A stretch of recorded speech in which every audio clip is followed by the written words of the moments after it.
احد پہاڑ وہ پہاڑ ہے کہ نبی کریم علیہ السلام نے فرمایا کہ میں احد سے پیار کرتا ہوں. سبحان اللہ کہہ سکتے ہیں آپ, میں احد سے اور احد مجھ سے پیار کرتا ہے.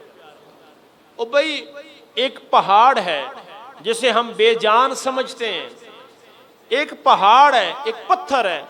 اگر پہاڑ اور پتھر ہو کے مدینے والے سے پیار کرے اور حضور جواباً اس سے پیار کرے, اگر غلام ہو کے پیار کرے گا تو مدینے والا ہم سے پیار نہیں کرے گا. فرمایا میں احد سے پیار کرتا ہوں, احد مجھ سے پیار کرتا ہے.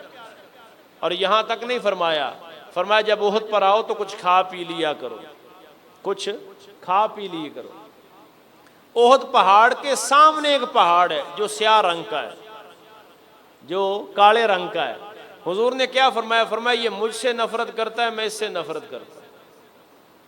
معنی کیا بنا کہ جو مدینے والے سے معاذ اللہ نفرت کرے اس کا چہرہ ہی کالا ہو جاتا ہے, اس میں نور باقی رہتا نہیں ہے.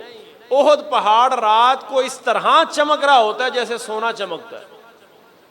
ایک مرتبہ حضور رسالت مآب صلی اللہ علیہ وسلم نے ارشاد فرمایا, اب سرکار کی بات تو حضور کی بات تو وراء الورا ہے. نبی کریم علیہ السلام نے فرمایا اگر میں چاہوں تو یہ احد پہاڑ میرے ساتھ سونے کا بن کے چلے. یہ ATM آج آیا ہے, یہ جائز کیش آج ہے, یہ جناب جتنے بھی ذرائع ہیں یہ آج کے ہیں. فرمایا اگر میں چاہوں, وہ کوئی پتھر نہیں ہے, پتھر بھی ہو تو خود بخود نہیں چل سکتا, وہ 3 میل لمبا پہاڑ ہے. فرمایا اگر میں چاہوں تو یہ سونے کا میرے ساتھ بن کے چلے. علماء فرماتے یہی وجہ ہے کہ رات کو وہ اس طرح چمکتا ہے جیسے سونا چمک رہا ہوتا ہے. ابھی ارادہ نہیں کیا, حکم نہیں دیا. فرمایا اگر چاہوں, اگر حضور کی چاہت پر ایک پہاڑ سونے کا بن کے حضور کے ساتھ چل سکتا ہے تو حضور کی چاہت پر کیا غلام جنت میں نہیں جا سکتے؟